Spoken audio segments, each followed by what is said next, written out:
வாழ்க வையகம், வாழ்க வையகம், வாழ்க வளமுடன், குரு வாழ்க, குருவே துணை.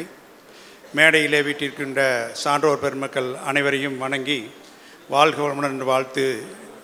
அதே மாதிரி முன்னாடி இருக்கக்கூடிய மற்ற அறக்கட்டளையிலிருந்து வந்திருக்கக்கூடியவர்களும் ஆசிரியர் பெருமக்கள், அரங்காவலர்கள் மற்றும் இருக்கக்கூடிய அத்துணை சான்றோர் பெருமக்களையும் வணங்கியும் வாழ்த்தியும் இந்த பத்மாவதிபுரம் சிங்காரவேலர் நகருடைய முதலாம் ஆண்டு விழா அதை பற்றியும் திருப்பூர் மனவளக்கலை மன்ற அறக்கட்டளை 33ஆம் ஆண்டு விழா இன்று சிறப்பாக நடந்துகிட்ருக்கு. இந்த அறிவு திருக்கோயில் பத்மாவதிபுரம் சிங்காரவேலர் நகர் அறிவு திருக்கோயில் பார்த்திங்கன்னா சென்ற வருடம் 16ஆம் தேதி பிப்ரவரி 16ஆம் தேதி உலக சமுதாய சேவா சங்கத்தினுடைய தலைவர் திரு SKM மயிலானந்தம் ஐயா அவர்களுடைய திருக்கரங்களால் துவங்கி வைக்கப்பட்டது, திறப்பு விழா செய்யப்பட்டது. அந்த விழாவிலே திரு கிருஷ்ணராஜ் வானவராயர் அவர்கள் மற்றும் எண்ணற்ற பிரமுகர்களெல்லாம் கலந்து கொண்டு சிறப்பு விருந்தினராக கலந்து கொண்டு சிறப்பு செய்தார்கள். இவ்விழாவில் பார்த்திங்கன்னா ஒரு 3000 பேருக்கு மேலே கலந்துட்டு சிறப்பு செஞ்சாங்க அந்த அறிவு திருக்கோயிலினுடைய ஓப்பனிங்கில். அதே மாதிரி திறப்பு விழாவை தொடர்ந்து பார்த்திங்கன்னா இப்போது ஒரு கும்பாபிஷேகமெல்லாம் நடந்ததுன்னா ஒரு 48 நாள் நிகழ்ச்சிகள் நடத்துவாங்க. அது மாதிரி நம்ம அறிவு திருக்கோயிலில் 18 நாள்களும் தொடர்ந்து ஒரு உற்சவ விழா மாதிரி நடத்தியிருந்தோம். இப்போ தமிழ்நாடு கூட இருந்து ஒரு சிறந்த பேராசிரியர்கள், தலை சிறந்த வல்லுநர்கள் எல்லாம் கூப்பிட்டு நம்ம ஒரு டெய்லி அந்த 18 நாளும் நடத்தினோம். அதில் டெய்லி பார்த்திங்கன்னா ஒரு 150 பேர் அளவுக்கு கலந்துக்கிட்டாங்க. அந்த 18 நாளுகளும் சிறப்பான நிகழ்வாக அது அமைஞ்சது. அதுக்கப்புறம் பார்த்திங்கன்னா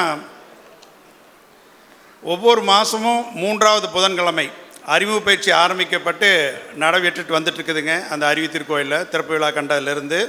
இந்த தடவை பார்த்திங்கன்னா மொத்தமாக இது வரைக்கும் ஒரு 442 அன்பர்களுக்கு பயிற்சி கொடுக்கப்பட்டிருக்கிறது. இந்த அறிவு திருக்கோயிலில் மட்டும்தான் நம்ம கொடுத்துருக்குறோங்க. இனி வரும் காலங்களில் பார்த்திங்கன்னா தொழிற்சாலைகள், ஸ்கூல்கள் அதெல்லாம் பண்ணும்போது பார்த்திங்கன்னா 4 இலக்கத்துக்கு கண்டிப்பாக நம்ம அறக்கட்டளை அறிவு திருக்கோயில் வந்துடும் உங்களுடைய சப்போர்ட்டோட. அதே மாதிரி அகத்தாய்வு பார்த்திங்கன்னா ஒரு 102 அன்பர்கள், முதல் நிலையில் 102 அன்பர்கள், 2ஆம் நிலையில் 90 அன்பர்கள், 3ஆம் நிலையில் 42 அன்பர்கள் கலந்து பயிற்சியை பெற்று சிறப்பு பெற்றார்கள். அதே மாதிரி ஆலியாரில் நடைபெற்ற பிரம்மஞான பயிற்சியில் ஒரு 28 அன்பர்கள் கலந்து பிரம்மஞானிகளாக உயர்வு பெற்றுள்ளாங்க.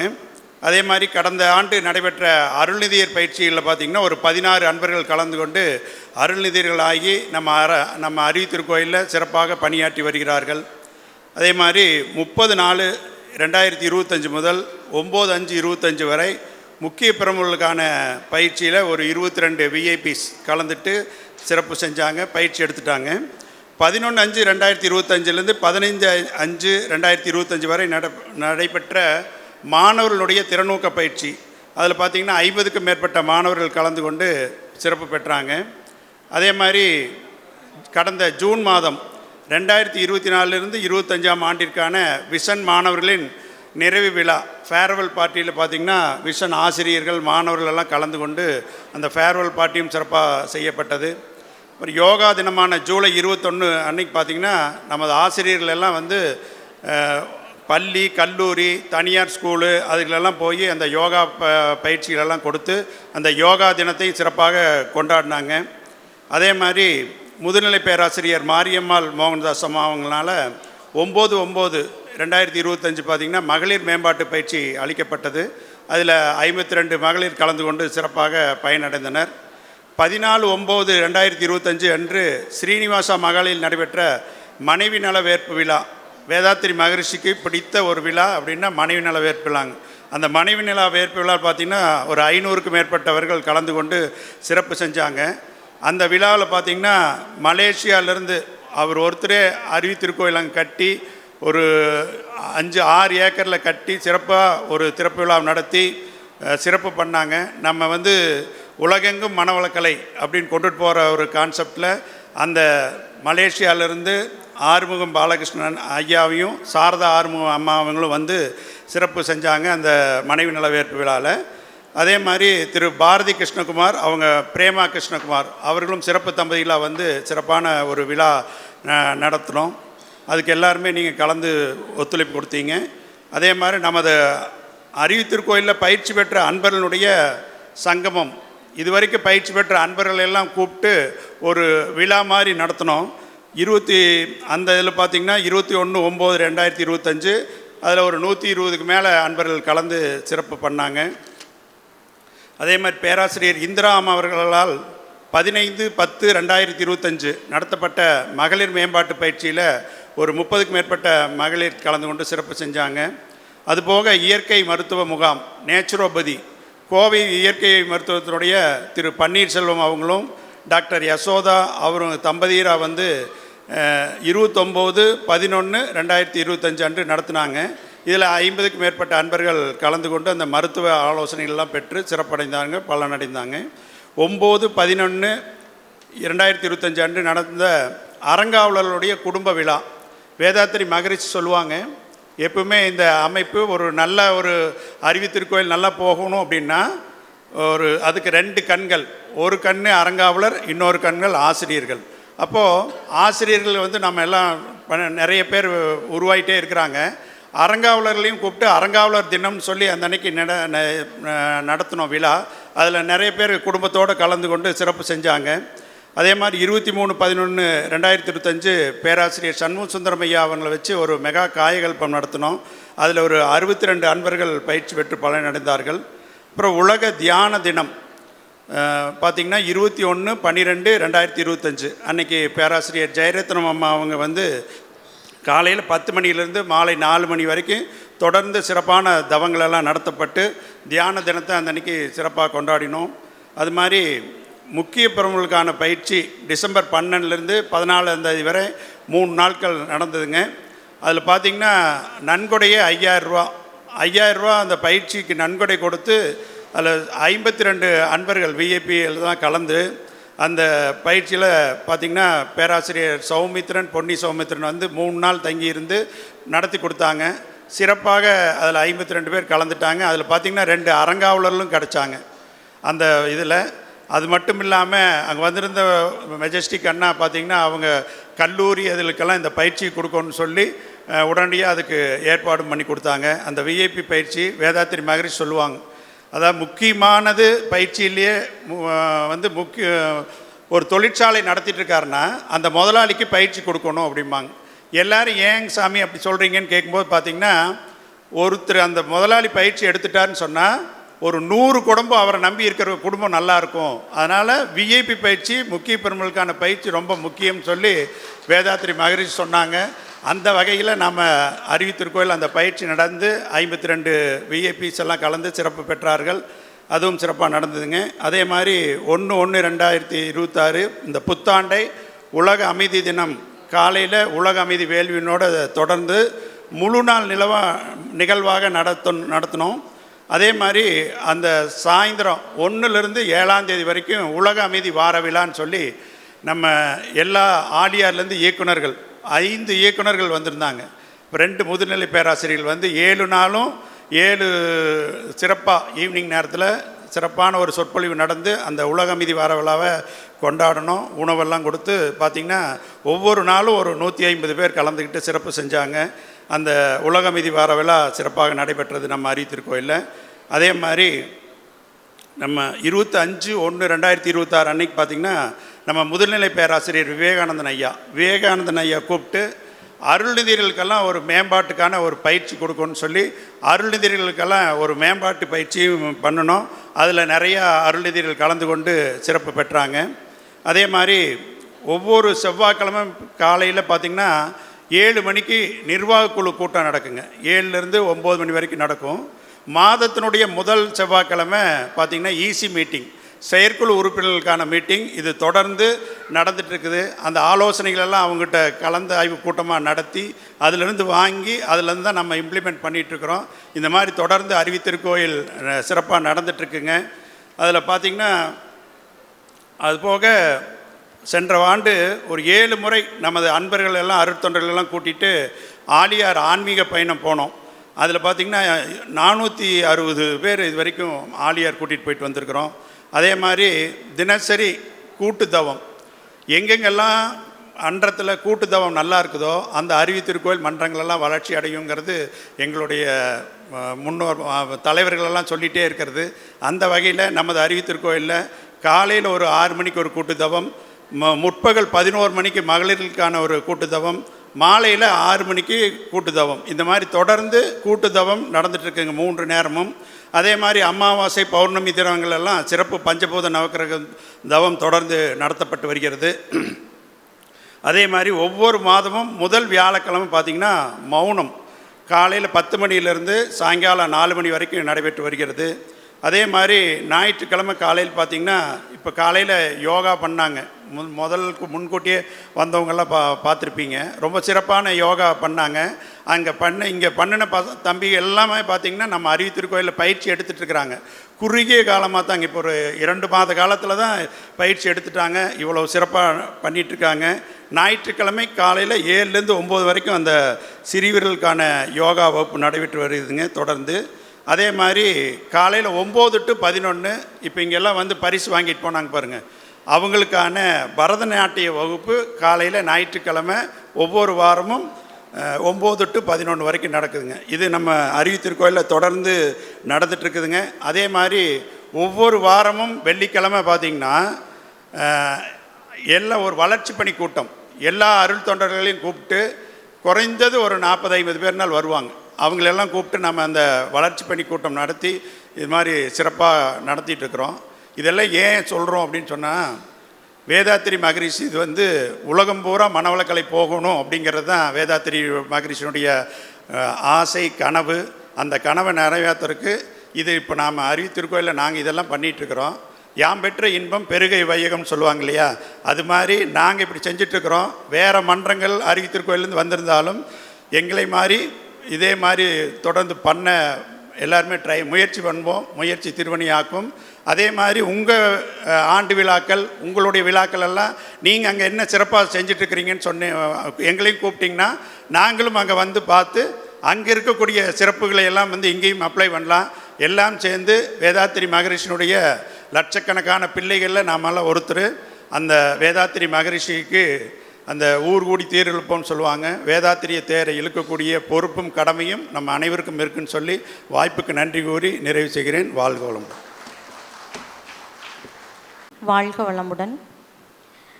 ஆண்டறிக்கையை மிக புள்ளி விவரமாக சமர்ப்பித்த சிங்காரவேலன் நகர் அறிவித்திருக்கோவில் செயலாளர் அருள்நிதி எம் பூபதிராஜன் ஐயா அவர்களுக்கு நன்றியும் வாழ்க வளமுடன் என்ற வாழ்த்துக்களும். நிகழ்வில் அடுத்ததாக தலைமையுரைக்கு தகுந்த அன்பர், பக்தி மார்க்கம் தழைத்தோங்கி பக்தி மனம் வீசும் திருவண்ணாமலை. நம்ம எல்லாருக்கும் தெரிஞ்சதுதான், பஞ்சபூதங்களில் நெருப்பின் மையமான திருவண்ணாமலையிலேருந்து வந்திருக்காங்க.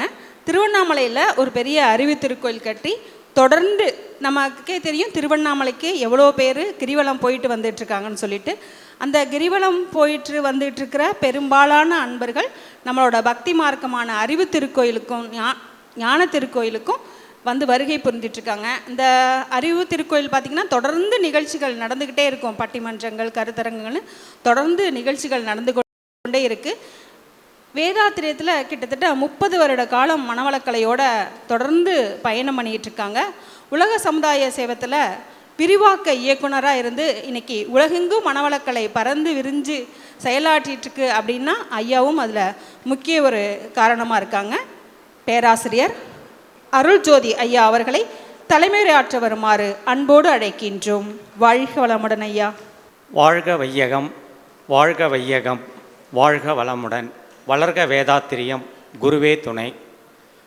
அன்பிற்கினிய அறிவில் சிறந்த சான்றோர் பெருமக்களே, இந்த புனிதமான நல்ல தினத்திலே, இனிமையான காலை பொழுதிலே நாம் அனைவரும் ஒன்று கூடுவதற்கு ஒரு அரிய வாய்ப்பை ஏற்படுத்தி கொடுத்த இறையாற்றலுக்கும், மனவளக்கலை என்ற ஒரு பொக்கிஷத்தின் மூலம் நம் அனைவரையும் ஒருங்கிணைத்த குருபிரான் அருட்தந்தை வேதாத்திரி மகரிஷி அவர்களுக்கும், நிர்வாக ரீதியாக நம்மை நல்ல முறையில் சீரும் சிறப்புமாக நடத்தி கொண்டிருக்கக்கூடிய உலக சமுதாய சேவா சங்க தலைவர் பத்மஸ்ரீ பத்மபூஷன் டாக்டர் எஸ்கேஎம் ஐயா அவர்களுக்கும், அவரை தொடர்ந்து அருட்தந்தை அவர்களுடன் கிட்டத்தட்ட 45 ஆண்டுகளுக்கு மேலாக தன்னை இணைத்து கொண்டு அவர்களிடம் நேரடியாக உரையாடி அவர்களுடைய எண்ணங்களை பிரதிபலிக்கும் முகமாக நம்முடன் இருந்து நம்மை வழிநடத்தி கொண்டிருக்கக்கூடிய உலக சமுதாய சேவா சங்கத்தினுடைய துணைத் தலைவர், ஸ்மார்ட் இயக்குனர் மற்றும் நமக்கெல்லாம் வழிகாட்டியாக இருந்து கொண்டு முன்னுதாரணமாக ஒரு பள்ளியை தொடங்கி அந்த பள்ளியை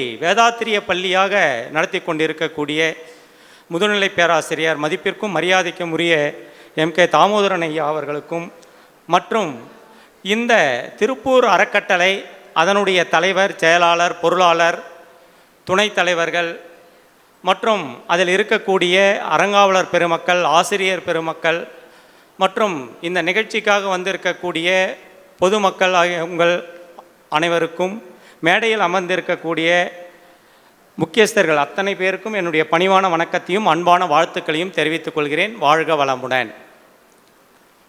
அருட்தந்தை அவர்களுடைய நோக்கம் நம் அனைவரும் அறிந்ததுதான், உலக சமாதானம். அது எங்கிருந்து தொடங்க வேண்டும் என்று அருட்தந்தை விரும்பினார் என்றால் தனிநபர் அமைதியிலிருந்து தொடங்க வேண்டும் என்று சொன்னார். தனிநபர், அதற்கு பிறகு குடும்பம், சுற்றம், ஊர், உலகு என ஐவகை கடமைகளை செய், முறையாய் ஒன்றினால் ஒன்று கெடாமல் பார் என்று கூறினார்.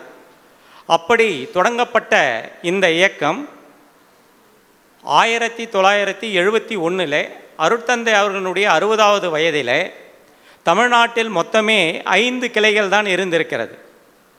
நான் சமீபத்தில் அவர்கள் அச்சடித்த ஒரு அழைப்பிதழை பார்த்தேன்.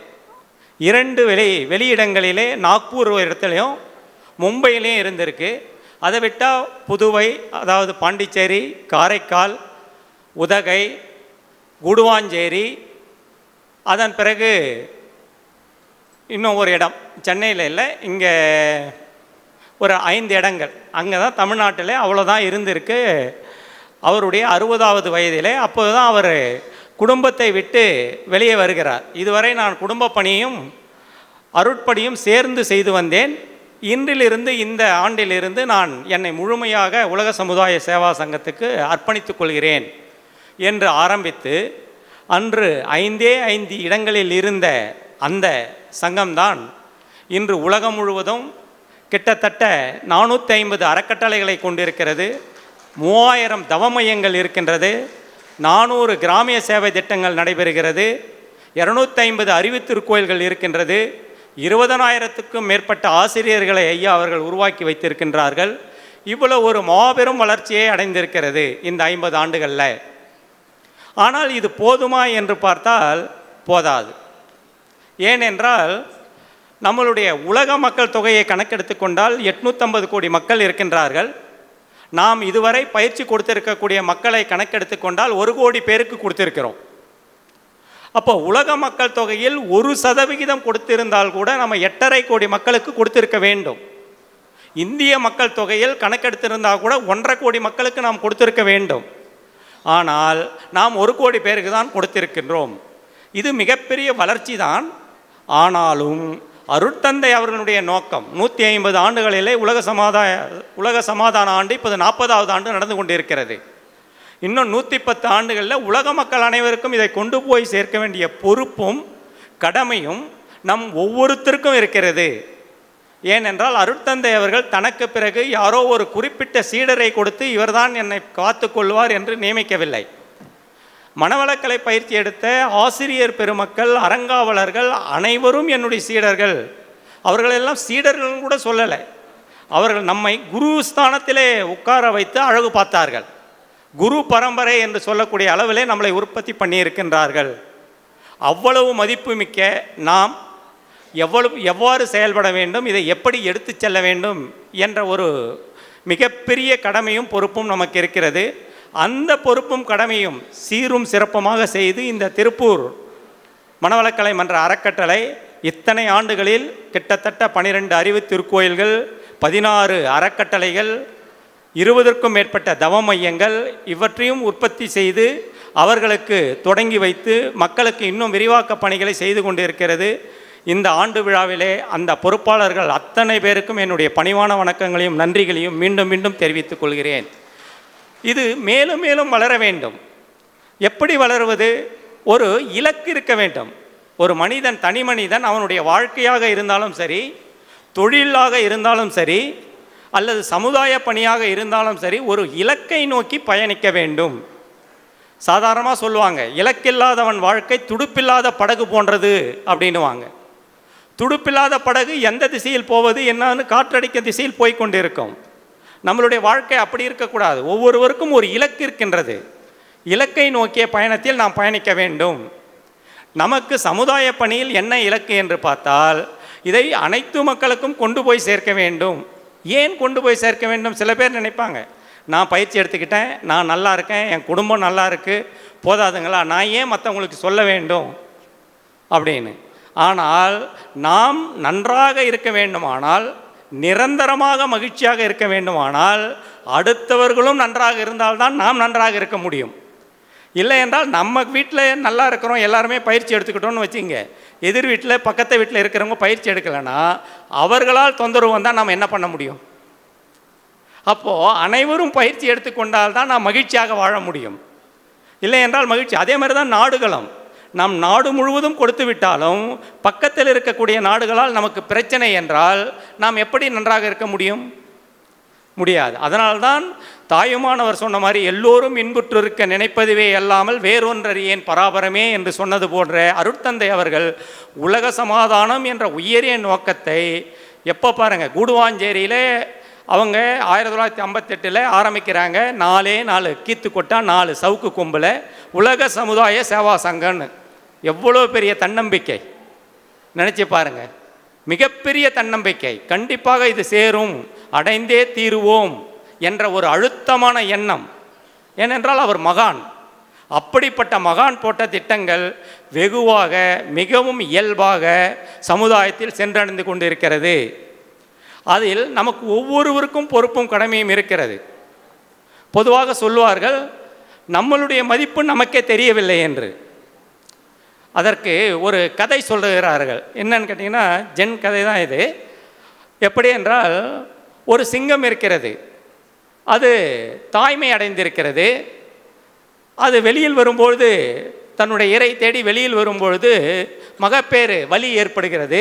அந்த நேரத்தில் பார்த்தா ஒரு ஆட்டுக்கூட்டம் இருக்கிறது. அந்த ஆட்டுக்கூட்டத்தில் நடுவில் அந்த சிங்கக்குட்டியை போட்டுட்டு போயிடுச்சு.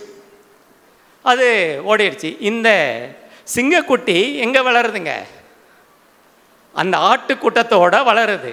அது நல்லா பார்க்குது. எல்லாம் ஆடு எப்படி கத்துமோ மேன அதுவும் கத்துது. ஆடு என்ன சாப்பிடுதோ அதையே சிங்கக்குட்டியும் சாப்பிட்டுட்டு இருக்குது. இதெல்லாம் நடந்துக்கிட்டே இருக்குது. கொஞ்ச நாள் பொறுத்து அந்த ஈன்றெடுத்த அந்த சிங்கம் மீண்டும் பார்க்க வருகிறது. அப்போ அதை பார்த்த உடனே, சிங்கத்தை பார்த்தோன்னா ஆடெலாம் என்ன ஓடுற மாதிரி இதுவும் சிங்கக்குட்டியும் ஓடிக்கிட்டு இருக்குது. இது என்ன இப்படி ஆயிடுச்சே நம்மளுடைய குட்டி அப்படின்னு நினச்சிக்கிட்டு ஓடி போய் பிடிச்சி எடுத்துகிட்டு வருது. விடு நான் போகிறேன் அப்படின்னு, எங்கள் கூட்டத்தோடு போகிறேன்னு. அப்போ சொல்லுது அது, நீ எனக்கு 10 நிமிஷம் டைம் கொடு, நான் உன்னை விட்டுடுறேன், உன்னை ஒன்றும் நான் பண்ண மாட்டேன், நீ என் கூட வான்னு சொல்லிட்டு கூட்டிகிட்டு போகிறதாவும், கூட்டிகிட்டு போய் ஒரு தெளிந்த ஏரியில், நீரோடையில், தெளிந்த நீரில் அது போய், இப்பொழுது உன்னுடைய முகத்தை அந்த நீரில் பாரு என்று காட்டுகிறது. அப்போ நீரில் பார்க்குது. அப்போ தான் அது முதன்முறையாக என்ன நினைக்குது, தான் ஒரு சிங்கம் என்று நினைக்கிறது. அந்த சிங்கம் கர்ஜிக்க ஆரம்பிக்கிறது. த லயன் ரோர்ஸ் அப்படின்னு அந்த கதை முடியும். அந்த மாதிரி நம்மளுடைய மனவளக்கலை பேராசிரியர்கள், நான் அடிக்கடி சொல்லுவேன், மனவளக்கலையில் இருக்கக்கூடிய அத்தனை பேரும் நோபல் பரிசு பெற்ற ஒரு விஞ்ஞானியை விட உயர்ந்தவர்கள். எப்படி? தத்துவம் மிகப்பெரியது, அற்புதமான தத்துவம், அத்வைத தத்துவம், டிரான்ஸ்ஃபார்மேஷன் தியரி, தன்மாற்ற தத்துவம். இதை மீண்டும் அலசி ஆராயவோ இல்லை வேறொரு தத்துவம் ஒன்று வரும் என்று எதிர்பார்க்க வேண்டிய அவசியம் இல்லை. ஆனால் இதை விஞ்ஞானபூர்வமாக மக்களுக்கு எடுத்து சொல்லி புரிய வைக்க வேண்டிய கடமை நமக்கு இருக்கிறது. அதை புரிய வைக்க வேண்டும் என்றால் நாம் விஞ்ஞானத்தையும் மெய்ஞானத்தையும் கலந்து சொல்லக்கூடிய அளவுக்கு நம்மளுடைய தரத்தை உயர்த்தி கொள்ள வேண்டும், திறமையை உயர்த்தி கொள்ள வேண்டும். நாம் என்ன நினைக்கிறோம், சாதாரண மனிதர்கள் பேர் ஏதோ பிறந்தோம், வாழ்ந்தோம், இறந்து போகிறோம் அப்படின்னு நினைக்கிற மாதிரி மனவளக்கலை பேராசிரியர் நினைக்கக்கூடாது. அவர் தன்னையும் மாற்றிக்கொண்டு சமுதாயத்தையும் மாற்றிக்கொள்ளக்கூடிய ஆற்றல் மிகுந்தவர். அப்படிப்பட்ட ஒரு ஆசிரியர் நம்மகிட்ட. நீங்கள் எல்லா கேள்விகளுக்கும் விடை இருக்கிறது.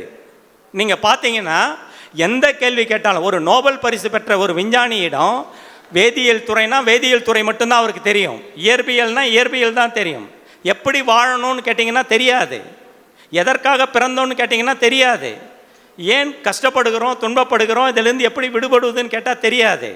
ஆனால் நம்மளுடைய அருட்தந்தை அவர்கள் எல்லாவற்றிற்கும் விளக்கத்தை கொடுத்திருக்கிறார். காஸ் அண்ட் எஃபெக்ட் தேரி தெரியாது அவங்களுக்கு.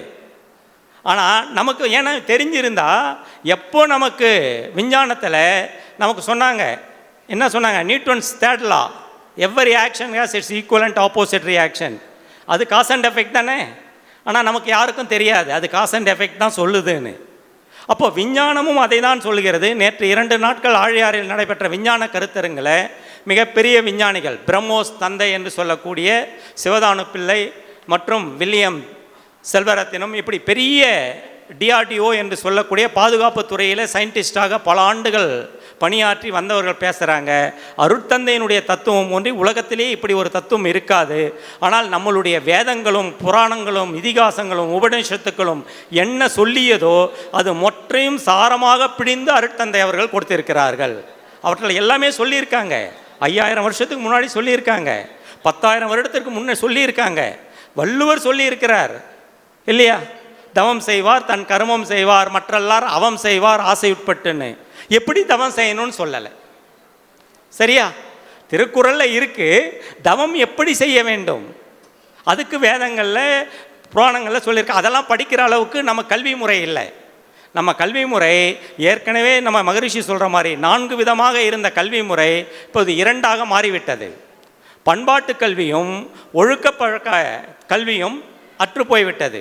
நாமெல்லாம் படிக்கும்போது தெரிஞ்சிருக்கோம், மாரல் இன்ஸ்ட்ரக்ஷன் ஒரு பீரியட் இருந்திருக்கும், நீதி கதைகள் சொல்லி மனிதனை நல்வழிப்படுத்துவதற்காக. இப்போல்லாம் அந்த பீரியடே இல்லை, எடுத்துட்டாங்க. அப்போ நீதி வேணான்னு நினைக்கிறாங்களா என்னான்னு தெரியல. அப்போ நமக்கு அடிப்படையாக என்ன தேவையோ, ஒரு மனிதனுக்கு ஒழுக்கமும் பண்பாடும் தெரிந்திருந்தால் அவனுக்கு கல்வியும் மற்ற தொழிலும் இயற்கையாக நல்ல விதையில் அமையும், அதை நல்ல முறையில் பயன்படுத்தி கொள்ள முடியும். ஆனால் இது 2ஐயும் விட்டுவிட்டு நாம் இதை தேடி செல்வதனால் இது 2ம் அடிபட்டது, அதுவும் ஃபெயிலர் ஆகிடுது. அப்போது நமக்கு பண்பாட்டாக இருந்தாலும் சரி, ஒழுக்க பழக்கமாக இருந்தாலும் சரி, அதை கடைப்பிடிக்க நமக்கு அற்புதமான கருத்து வேதாத்திரியத்தில் இருக்கிறது. நம்ம அடிக்கடி சொல்லுவோம், வள்ளுவர் சொல்கிறது தான், கற்க கசடர கற்பவை கற்ற பின் நிற்க அதற்கு தக. நாம் முதல்ல என்ன பண்ணணும், கற்கணும். வேதாத்திரி மகரிஷி அவர்கள் என்ன சொல்லியிருக்கிறார்கள், தத்துவத்தில் என்ன இருக்குது, கற்றுக்கொள்வதை எப்படி கசடர கற்க வேண்டும். தெரிஞ்சுக்கினா போதாது, அது மேலோட்டமாக இருந்தால் போதாது, ஆழமான கருத்துக்களை உள்வாங்கிக் கொள்ள வேண்டும். அதன் பிறகு கற்றதை கடைபிடிக்க வேண்டும். நாம் கடைபிடிக்காமல் மற்றவர்கள்லாம் கடைபிடிக்கிட்டோம் நான் கடைபிடிக்க மாட்டேன்னு சொல்ல முடியாது. அப்படி இருந்தால் அது சொல்ல முடியாது. சுவாமிஜி சொல்கிறாங்க, தவறு செய்து கொண்டே தர்மத்தை போதித்தால் கேட்கிறவன் தர்மத்தை கேட்டுக்கொண்டே தவறு செய்து கொண்டு இருப்பான். அருட்தந்தை அவர்கள் சொல்கிறாங்க. ஆமாம், கற்றதை நாம் கடைபிடிக்காமல் மற்றவர்களுக்கு அறிவுரை கூறினால் அது அவ்வளவாக எடுபடாது. அதனால் நாம் கசடர கற்க வேண்டும், கற்றதை கடைபிடித்து பின்பு கற்பிக்க வேண்டும். அதற்கு ஆசிரியர்கள் தன்னை தரம் உயர்த்தி கொள்ள வேண்டும். அதை தான் ஐயா அவங்க இப்போ சொல்கிறாங்க. இப்போ கூட ஒரு சர்க்குலர் போட்டிருந்தாங்க, ஆசிரியர்களை அனுப்பும்பொழுது நீங்கள் நன்றாக தேர்வு செய்து தொண்டு செய்பவர்களாக சிறந்த பண்பாளர்களாக இருக்கிறாங்களான்னு பார்த்துட்டு அனுப்புங்க அப்படின்னு சொல்லிட்டு ஒரு சர்க்குலர் போட்டிருந்தாங்க. ஏன்னா ஆசிரியர்கள் நமக்கு மிக மிக முக்கியமானவர்கள். பேராசிரியர், துணை பேராசிரியர், இப்படி பல பட்டங்களை, பிரம்மஞானின்றது எவ்வளோ மிக உயர்ந்த பட்டம். ஆனால் அருட்தந்தை அவர்கள் எளிமையாக அனைவருக்கும் கொடுத்துட்டு போயிட்டார் இல்லையா? அதை அந்த மதிப்பை நாம் உணரவில்லை என்றால் சரிப்படாது. பிரம்மஞானிக்கான தகுதியையும் தரத்தையும் நாம் உயர்த்தி கொள்ள வேண்டும். முயற்சி செய்தால் முடியும். தெய்வத்தால் ஆகாதெனினும் முயற்சி தன் மெய்வருத்த கூலி தரும் வள்ளுவர் சொல்கிறார். முயற்சி செய்து கொண்டே இருக்கணும், அப்போ தான் நம்மளுடைய வெற்றி அடைய முடியும். அதனால் நம்மளுடைய நோக்கம் பெரியது. அருட்தந்தை அவர்களுடைய நோக்கம்தான் நம்ம நோக்கம். நமக்குன்னு ஒரு தனி நோக்கம் கிடையாது யாருக்குமே. உலக சமுதாய சேவா சங்கத்தில் இதற்கு பல திட்டங்களை நாங்கள் உலக சமுதாய சேவா சங்கத்தில் கொண்டு வர இருக்கிறோம். இப்போ ஏற்கனவே பல திட்டங்கள் கொண்டு வந்ததுனால தான் இவ்வளோ வளர்ந்துருக்கு. இது இன்னும் வேகமாக வளருவதற்கு என்னென்னலாம் பண்ணலாம் அப்படின்னு இப்போ கூட ஐயாட்ட பேசிகிட்டு இருக்கும்போது சில திட்டங்களை சொன்னேன். 2030 உலக சமுதாய சேவா சங்கம் எப்படி இருக்கணும், தொலைநோக்கு பார்வை, அரசாங்கத்தெல்லாம் சொல்கிறாங்கல்ல 5 ஆண்டு திட்டங்கள். பசுமை புரட்சி வரும்போது விவசாயத்தில் மிகப்பெரிய புரட்சி எப்போ வந்ததுன்னா பசுமை புரட்சி. பசுமை புரட்சி வரும்போது 5 ஆண்டு திட்டமாக அதை எடுத்துகிட்டு வந்தாங்க. மிகப்பெரிய வளர்ச்சி அடைஞ்சோம் விவசாயத்தில். அந்த மாதிரி உலக சமுதாய சேவா சங்கத்தில் ஒரு 5 ஆண்டு திட்டம். அந்த 5 ஆண்டு திட்டத்தில் நாம் என்னென்னலாம் பண்ணணும் அப்படின்னா, இப்போ இருக்கக்கூடிய தவ மையங்களை ஒவ்வொரு தெருவுக்கும் கொண்டு வரணும், ஒவ்வொரு வார்டுக்கும் எடுத்துகிட்டு வரணும். ஒரு தவ மையம் இருக்கணும். சாதாரணமாக பழமொழி சொல்லுவாங்க, கோயில் இல்லாத ஊரில் குடியிருக்க வேண்டாம்னு. நான் சொல்கிறது 2030 தவ மையம் இல்லாத தெருவில் குடியிருக்க வேண்டாம். அப்போ என்ன பண்ணோம்? வீடை காலி பண்ணிடக்கூடாது, புதிய தவ மையங்களை உருவாக்க வேண்டும். ஒவ்வொரு தெருவிலையும் ஒரு தவ மையம் இருக்கணும். ஏன்னா பக்கத்தில் இருக்க நாங்கள் பயிற்சிலாம் எடுத்துக்கும் போது 20 கிலோமீட்டர் 30 கிலோமீட்டர் போயிட்டு பயிற்சி எடுத்துக்குவோம். திருவண்ணாமலையில் இருந்து வேலூர் போய் பயிற்சி எடுத்துக்கணும். 5 நிமிஷம் லேஸ்ட்டாக ஆகிடுச்சினாக்கா 6 மணிக்கு அங்கே இருக்கணும். தீப பயிற்சி கண்ணாடி பயிற்சி கற்றுக் கொடுக்கும்போது 6:05 வந்தால் கூட கேஜி சாமியா இருப்பார், கதவை மூடிடுவார், அடுத்த பயிற்சிக்கு வந்துருங்கன்னு இடுவார். ஆனால் நாம் இப்போ எவ்வளோ ரிலாக்ஸ் பண்ணுறோம். நீங்கள் 10 மணிக்கு கூட வாங்க, நாங்கள் எப்படியாவது கற்றுக் கொடுத்துட்றோம், இல்லை எப்போ உங்களுக்கு சௌகரியமோ அப்போ வாங்கன்றோம். எப்படி பாருங்கள். அப்போது அந்த மாதிரி நம்மளுடைய குவான்டிட்டி மட்டும் முக்கியம் இல்லை. நம்ம 2030 எல்லா தெருவுகளும் இருக்கணுன்றது முக்கியம்தான். ஆனால் அது கூடவே குவாலிட்டியும் முக்கியம். நாம் எப்படி கொடுக்குறோம், ஆசிரியர்களை எப்படி உருவாக்குறோம், மனவளக்கலை எந்த அளவுக்கு கொண்டு போய் சேர்க்கின்றோம், அவர்கள் எவ்வளவு உள்வாங்கி இருக்கின்றார்கள், அதை வைத்து அவர்கள் எவ்வளோ பயனடைந்திருக்கிறார்கள். என்ன கேட்டால் நான் அந்த 30 வருஷத்தில் நிறைய பயனடைஞ்சிருக்கிறேன். இவ்வளோன்னு சொல்லவே முடியாது, உதாரணங்கள் நிறைய சொல்ல முடியும் என்னால். அதனால்தான் இன்றும் நான் நிலைத்து நிற்கிறேன். அப்போ அந்த மாதிரி எல்லாருமே பயனடைய வேண்டும். அப்படிப்பட்ட அந்த அற்புதமான வேலையை அனைவரும் நாம் செய்ய வேண்டும். சரிங்களா? அப்போ அதற்கான எல்லா கூறுகளும் நம்மளிடம் இருக்கிறது. குரு நம்மளிடம் கொடுத்திருக்கிறார். குருவை மட்டும் பின்பற்றினால் போதும், நாம் கண்டிப்பாக எல்லாவற்றையும் சாதிக்க முடியும். அதனால் நம்மளுடைய திட்டங்களை செயல்படுத்துவதற்கு ஆசிரியர்கள், அறங்காவலர், இப்போ சொன்னார் பாருங்கள், அறங்காவலர்கள் ஒரு கண்ணு, ஆசிரியர்கள் ஒரு கண்ணு, 2 பேரும் இணைந்து தான் செயலாற்ற வேண்டும். நான் இப்போ எங்கே போனாலும் என்ன சொல்கிறது, நாம் அனைவரும் இணைந்து தொண்டாற்றுவோம், அனைவரையும் இணைத்து தொண்டாற்றுவோம் அப்படின்னு சொல்கிறது. முதல்ல நாம் இணையணும், அதற்கப்புறம் அடுத்தவர்களையும் இணைக்க வேண்டும் என்று கூறி நீங்கள் அனைவரும் இணைந்து தொண்டாற்றி வெற்றி காண வேண்டும். அருட்தந்தை அவர்களை மனதில் நினைத்து கொண்டு அவர் கண்ட கனவை நாம் அனைவரும் நினைவாக்குவதற்கு தொண்டாற்றி இன்பம் காண வேண்டும். தொண்டாற்றினால் கொண்டு வந்த வினை போகும் என்று கூறி நீங்கள் அனைவரும் அருட்தந்தை அவர்களுடைய ஆசியினாலும் அருட்பேராற்றலுடைய கருணையினாலும் உடல் நலம், நீலாயுள், நிறை செல்வம், உயர்ப்புகள், மெய்ஞானம் ஓங்கி சீரும் சிறப்புமாக தொண்டாற்றி இன்பம் காண வேண்டும் என்று வாழ்த்தி நிறைவு செய்து கொள்கிறேன். வாழ்க வளமுடன், வாழ்க வளமுடன். நன்றி ஐயா. மனவளக்கலை வளர்ந்த அந்த வளர்ச்சி படிகளை மிக ரத்தின சுருக்கமாக சொல்லி எங்களுக்கு புரிய வச்சிங்க. அதே மாதிரி நிறைய தகுந்த பழமொழிகளை சொன்னீங்க. இலக்கில்லாதவன் வாழ்க்கை துடுப்பில்லாத படகு போல. பக்தி மார்க்கத்தில் எப்படி கோயில் இல்லாத ஊரில் குடியிருக்க வேண்டாம்னு சொல்கிற மாதிரி இன்றைக்கி நம்ம அறிவு திருக்கோயில் இல்லாத இடங்களே இல்லைன்னு சொல்கிற அளவுக்கு மன்றங்கள் வளரணும். நிறைய விஷயங்கள் உங்கள்கிட்டேருந்து தெரிஞ்சுக்கிட்டோங்க ஐயா. நன்றி ஐயா. ஐயாவை வரன நம்ம வாழ்த்தி மகிழ்வோம். பேராசிரியர் அருள்ஜோதி ஐயா அவர்கள் வாழ்க வளமுடன். பேராசிரியர் அருள்ஜோதி ஐயா அவர்கள் வாழ்க வளமுடன். பேராசிரியர் அருள்ஜோதி ஐயா அவர்கள் வாழ்க வளமுடன். அருட்பேராற்றல் கருணையினால் உடல் நலம், நீலாயுள், நிறை செல்வம், உயர் புகழ், மெய்ஞானம் ஓங்கி வாழ்க வளமுடன், வாழ்க வளமுடன், வாழ்க வளமுடன்.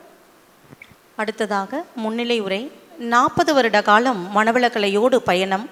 வேதாத்திரிய மனவளக்கலை மன்றத்திற்கு முதல் இடம் வழங்கிய வள்ளல் ஐயா மட்டுமல்ல, அவரது வாழ்க்கை துணை, மகள், இப்படி இவர்கள் குடும்பமே வேதாத்திரிய குடும்பம் என்று கூறுவதில் நாம் பெருமை கொள்கிறோம். Age just a number, S because still young man. ஏனென்றால் மனவளக்கலை பயிற்சிகள் முழுவதையும் முறையாக செய்து வருகிறார். பேராசிரியர் KA தர்மலிங்கம் ஐயா அவர்கள், துணை தலைவர் ஸ்மார்ட் திருப்பூர் மண்டலம் அவர்களை முன்னிலையுரை வழங்க வருமாறு அன்போடு அழைக்கிறோம். வாழ்க வளமுடன். வாழ்க வையகம், வாழ்க வையகம், வாழ்க வளமுடன். குரு வாழ்க, குருவே துணை, குருவின் திருவடி சரணம். வாழ்க வளமுடன். இந்த மகாசபைக்கு வருகை தந்திருக்கிற அனைத்து அன்பு உள்ளங்களுக்கும் என்னுடைய வணக்கமும் வாழ்த்துக்களும். முதலாவதாக திருப்பூர் மனவளக்கலை மன்ற அறக்கட்டளையினுடைய 33வது ஆண்டு விழாவுக்கு என்னுடைய வாழ்த்துக்கள். அதே போல் சிங்காரவேல நகர் அருவி திருக்கோயில் 1வது ஆண்டு விழாவுக்கும் என்னுடைய மனமார்ந்த வாழ்த்துக்கள். இது இந்த அளவில் நிறுத்திட்டு இன்றைக்கி இது வரைக்கும் பேசின பேராசிரியர்கள் எல்லாருமே அருள்ஜோதி அவிகள் ரொம்ப தெளிவாக ரொம்ப நேரம் நல்லா சரியான வேதாத்திரியத்தை பற்றி விளக்கங்கள் நிறையா கொடுத்துருக்குறாங்க. அது நம்ம முரளி அப்படி தான் அவிகள் தான் எப்படி மன்றம் வளர்ந்ததுங்கிற பற்றியெல்லாம் நிறையா கொடுத்துருக்குறாங்க. என்னுடைய கருத்துக்கள் ரொம்ப கொஞ்சம் குறைவாக தான் இருக்குது. அதை பற்றி மட்டும் நான் சொல்லிடலாம்.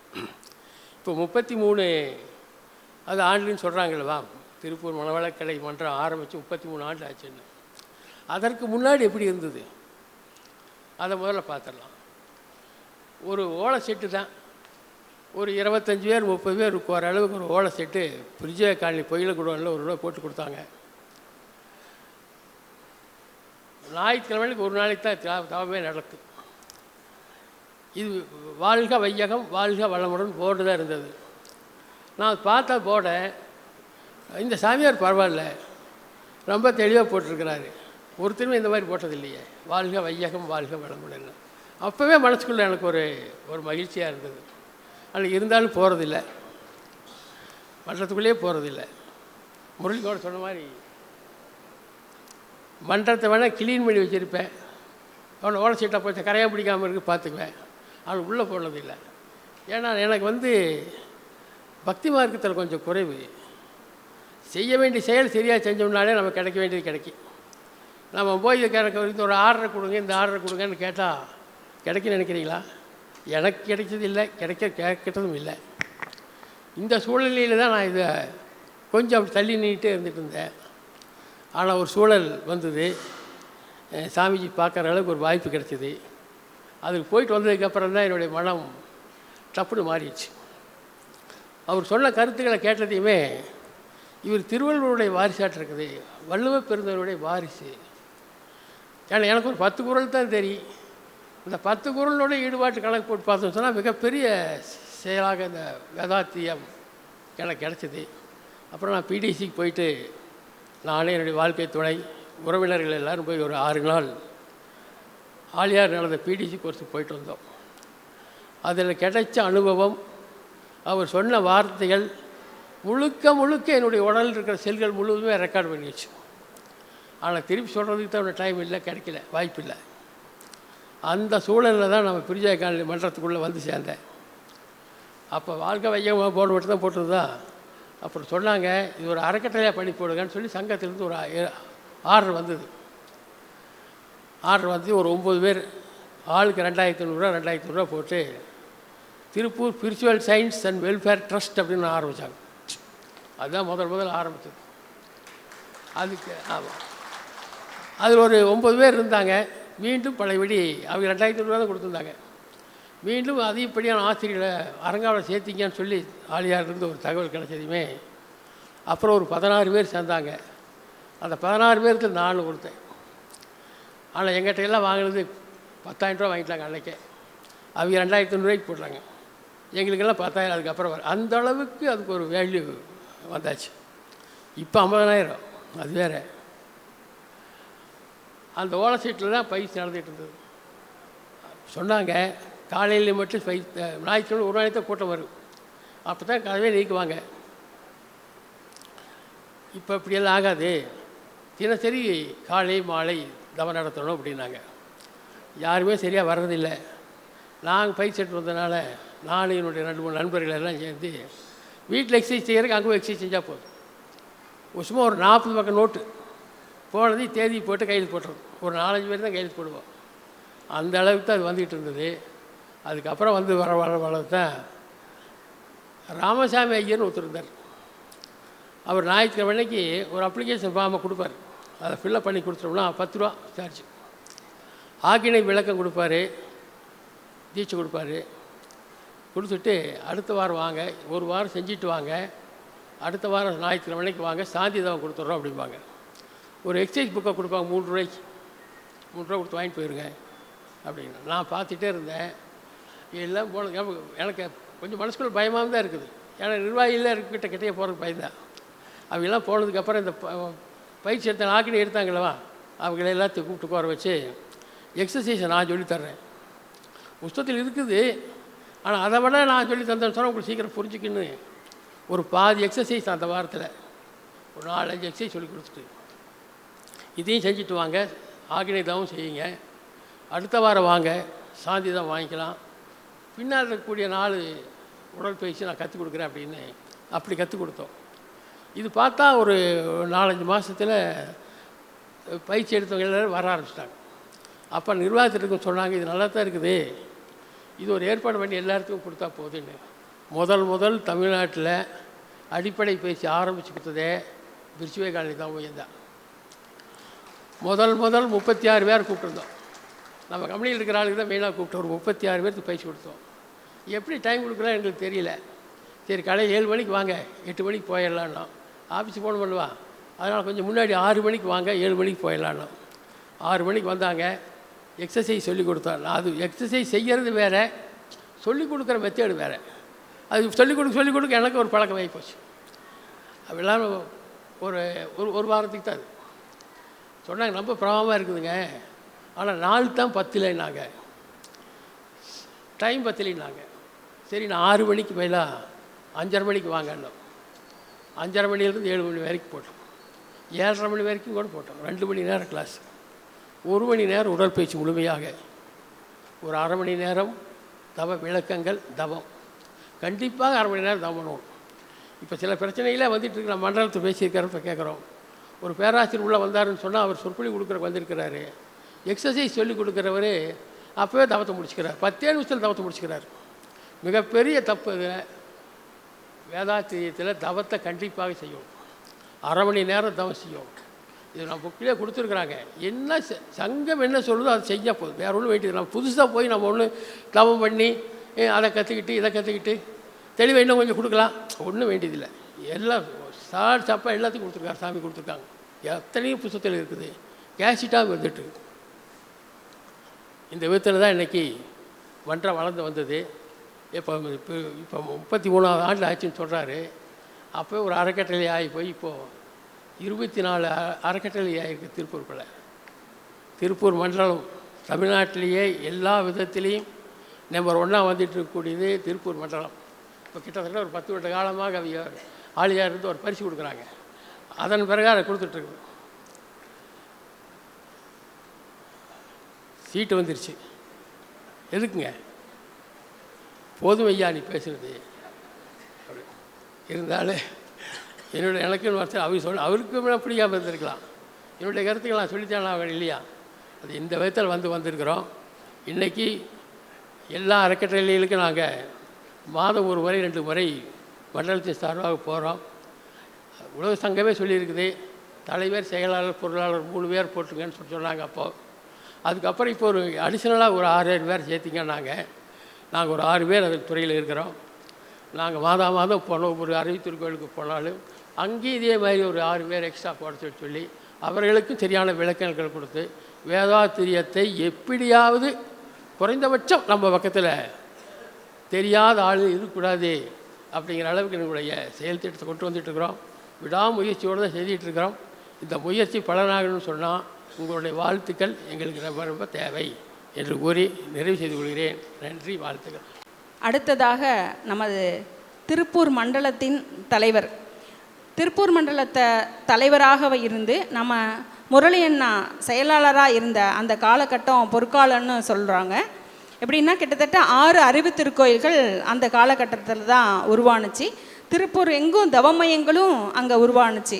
அந்தளவுக்கு அந்த திருப்பூர் மனவளக்கலை மன்ற அறக்கட்டளையை மிக சிறப்பாக வளர்த்து எடுத்தாங்க. அதுக்கப்புறம் பார்த்திங்கன்னா வாவிப்பாளையத்தில் தன்னோட சொந்த இடத்துல முதல் தவ மையத்தை ஆரம்பித்தாங்க. அதனை தொடர்ந்து பார்த்திங்கன்னா பாப்பா நகர், நஞ்சப்பா நகர், சொர்ணபுரி, ரிச்லேண்ட் இது எல்லாத்துலேயுமே தவ மையங்களை வளர்த்து வையகம் வாழ்க, வையகம் வாழ்க வளமுடன். குரு அருள், குருவே துணை. அருள் பேராற்றல் இரவும் பகலும் எல்லா நேரங்களிலும் எல்லா இடங்களிலும் எல்லா தொழில்களிலும் உறுதுணையாகவும் பாதுகாப்பாகவும் வழி நடத்துவதாகவும் அமையுமாக. அன்னைக்கு வணக்கம், தந்தைக்கு வணக்கம், ஆசான் வேதாத்திரி மகரிஷி அவர்களுக்கு வணக்கம், ஆன்றோர் சான்றோர் பெருமக்களுக்கு வணக்கம். வாழ்க வளமுடன். அதாவது எல்லா பெருமையும் குருவுக்கு தான், நம்மளுக்கு கிடையாது.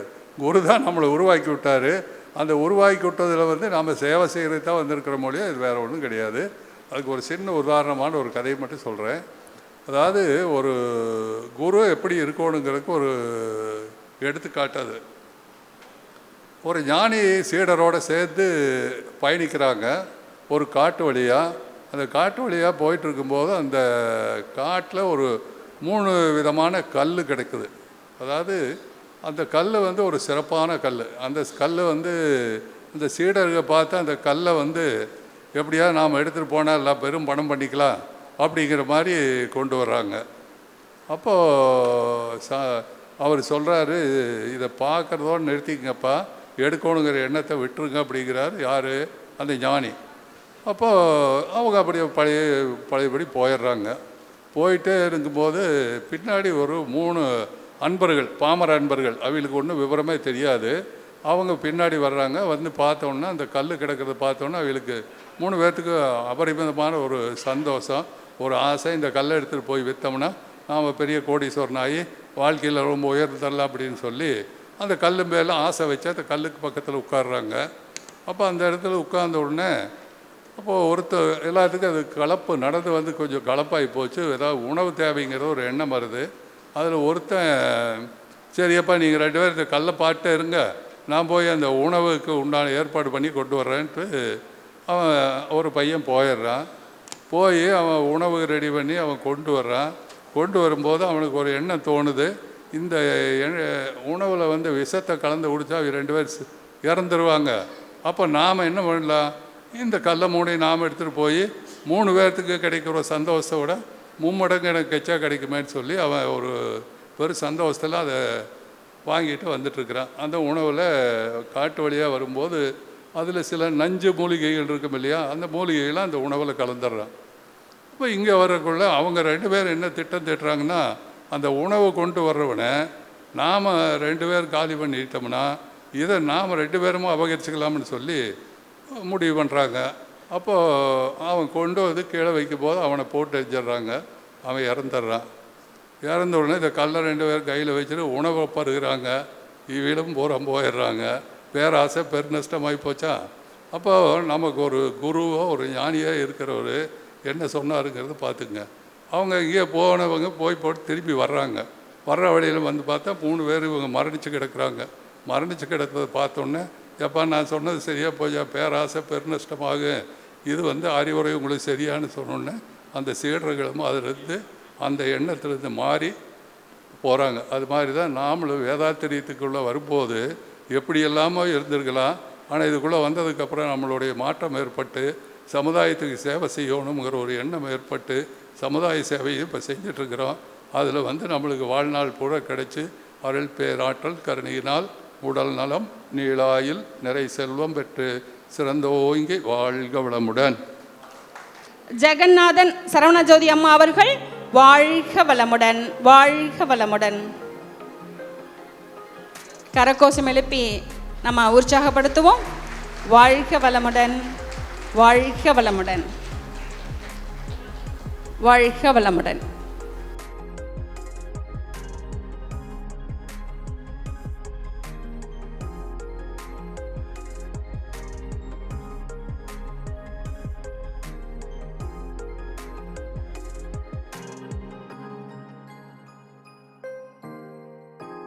அடுத்ததாக நம்மளோட 93 வருட காலம் மகரிஷியோட தொடர்பில் இருந்து அவங்கள்ட்ட பயிற்சி பெற்ற மூத்த மனவளக்கலை அன்பர் சின்னசாமி கஸ்தூரி அம்மா அவர்களை மேடைக்கு வருமாறு அன்போடு அழைக்கின்றோம். கஸ்தூரி அம்மா அவர்கள் வாழ்க வளமுடன், வாழ்க வளமுடன். இவங்க நம்மளோட இணைஞ்சிக்கிட்டு நமக்கு தான் பெருமை. வாழ்க வளமுடன் அம்மா, வாழ்க வளமுடன். மிக குறுகிய காலத்தில் நல்ல ட்ரைனிங் கொடுத்து நமக்கெல்லாம் மிக அற்புதமாக யோக பயிற்சிகளை அளித்த வெங்கடேசன் அண்ணன் அவரது மாணவர்கள் வாழ்க வளமுடன். யோகா மாஸ்டர் வெங்கடேசன் அண்ணா அவர்கள் மாணவர்கள் வாழ்க வளமுடன், வாழ்க வளமுடன்.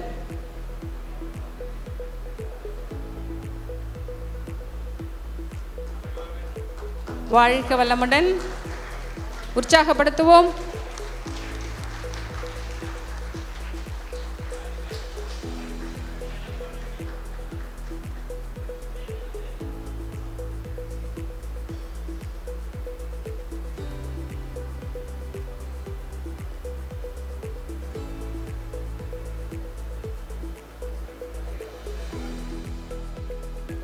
தாமோதரன் ஐயா அவர்கள் வாழ்க வளமுடன். தாமோதரன் ஐயா அவர்கள் வாழ்க வளமுடன். தாமோதரன் ஐயா அவர்கள் வாழ்க வளமுடன், வாழ்க வளமுடன்.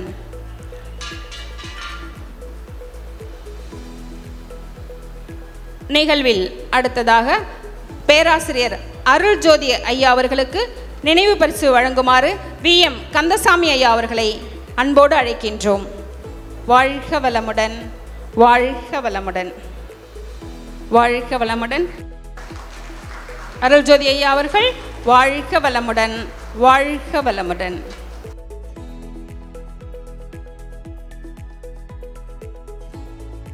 அடுத்ததாக பேராசிரியர் தர்மலிங்கம் ஐயா அவர்களுக்கு நினைவு பரிசு வழங்க வருமாறு அன்போடு அழைக்கின்றோம். தர்மலிங்கம் ஐயா அவர்கள் வாழ்க வளமுடன். தர்மலிங்கம் ஐயா அவர்கள் வாழ்க வளமுடன். தர்மலிங்கம் ஐயா அவர்கள் வாழ்க வளமுடன், வாழ்க வளமுடன்.